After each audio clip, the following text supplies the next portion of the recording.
Knowledge 4.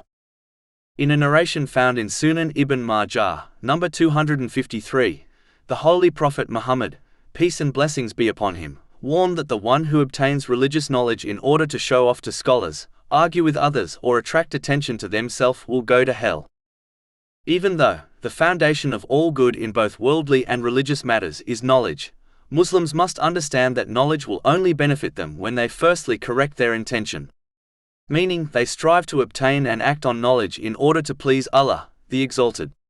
All other reasons will only lead to a loss of reward and even punishment if a Muslim fails to sincerely repent.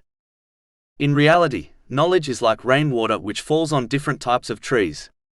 Some trees grow by this water in order to benefit others, such as a fruit tree. Whereas, other trees grow by this water and become a nuisance to others.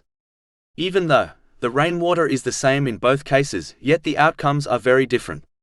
Similarly, religious knowledge is the same for people, but if one adopts the incorrect intention, then it will become a means of their destruction.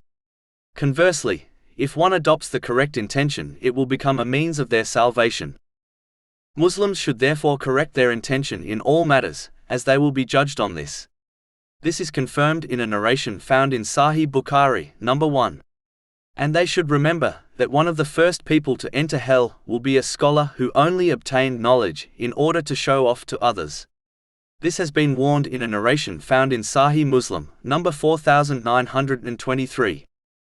In addition, one must couple their good intention with acting on their knowledge, as knowledge without action is not beneficial knowledge, it is merely information.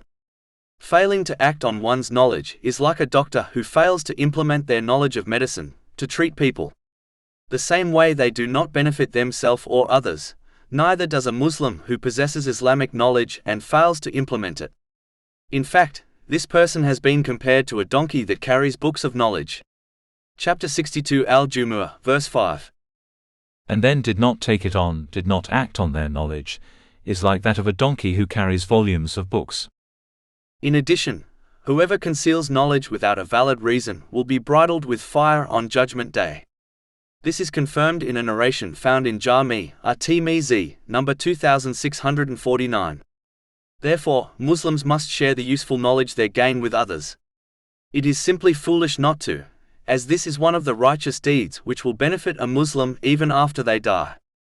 This has been advised in a narration found in Sunan ibn Majah, number 241. Those who hoarded knowledge were forgotten by history, but those who shared it with others became known as the scholars and teachers of mankind. Finally, the purpose of gaining knowledge is not to defeat others in debates. The duty of a Muslim is to present the truth to others correctly with strong evidence. They have not been assigned the duty of forcing people to accept the truth through argumentation and debating. This attitude only pushes people further from the truth. Instead, one should explain the truth to people without arguing and show this truth by acting on it themselves.